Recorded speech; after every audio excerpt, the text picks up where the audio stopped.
I have beef. Not with a particular person, but with this, the Mach bike. The best item in the game for speedrunning Pokemon Ruby, Sapphire, and Emerald. Long story short, we don't really get along. Ah! Where the f did you come from? Didn't cheese it. Don't worry. It's always the posture that's holding me back. Like my keyboard is probably broken, something's wrong with my controller. But the key is that it's never actually me.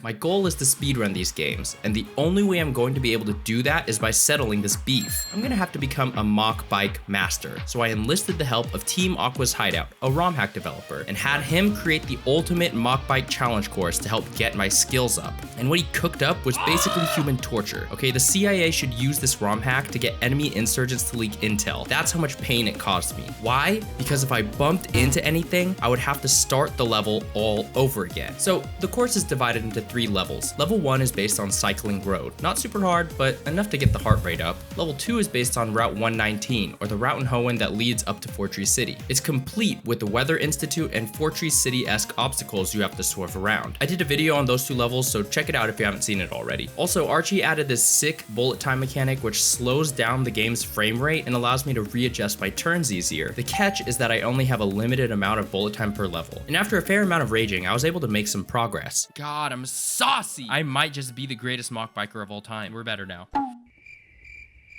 Level 3 was different. It was, in polite terms, the most fucking difficult piece of shit I've ever played. Okay, that's a bit of an exaggeration, but to put things into perspective, the amount of time it took me to beat level 3 was equal to the amount of time it took me to beat both level 1 and 2. It's based on the Sky Pillar, which is already one of the hardest Mach bike courses in the vanilla games. The reason why is because of these. If you've played Ruby, Sapphire, or Emerald, you already know what I'm talking about. This cracked floor will break if your Mach bike isn't going at top speed. See, in the previous levels, I was able to do a bit of cheesery by going slow and playing pretty cautiously, which I understand kind of defeats the whole point of the challenge, but these cracked holes basically make that strat impossible. So basically I had to nut up and figure out the exact points I needed to turn through trial and error. There was a lot of error.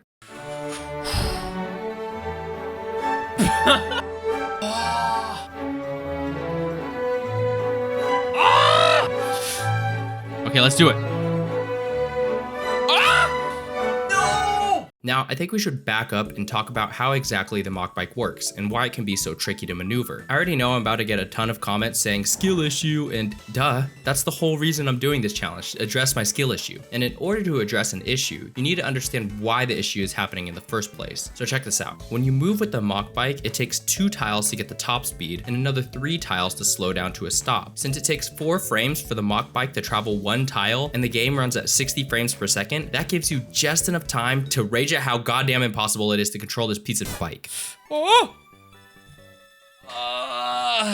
I got scared, and then I went up and down because I got scared. So anyway, there isn't really a cool gimmick or trick with this course. It just took a bit of old-fashioned grinding. But I wasn't grinding mindlessly. No, I had a plan. Take a look at this map of the level. Instead of looking at it like this giant scary thing, I broke it down into 5 sections: the intro, the S-curve, the intermission, the maze, and the final stretch. The plan was to focus on mastering each section, memorizing the exact tiles and turns I had to make and when I had to make them. Between each section is a small area where I can catch my breath, refocus, and remember where the turns are. First was the intro, and because I had to start here every time I fucked up, I got real familiar with this one real quick. But getting familiar is different from getting good. Failing this many times can only make me stronger. I'm learning every single failure. I'm getting stronger. Might need to slow it down a tad. God, but it's not enough. Next is the S-curve, named after the 2 tight turns you have to make here and here. But the real challenge is the fact that there's this stupid hole right here that prevents you from going through a straight line all the way to the end. I may have had some trouble here. Okay, we gotta tease it here. Slow it down. I swear to God. But once I got a run that managed to make it past the S-curve, we get a short intermission area where Archie spelled my name out in rocks. It's pretty much impossible to die here unless you're an idiot. Liver.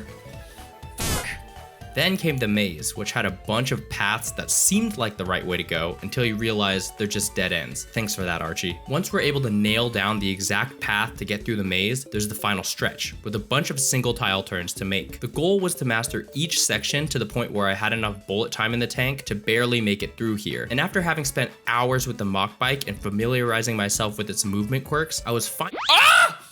No! I saw it too. I had no excuse. It was a single fucking tile. I was finally able to beat the ROM hack and call myself a Mach bike master. I fucking... Ooh, let's go. Okay. My only hope is that these skills translate over to the vanilla games as well, but we'll get there eventually.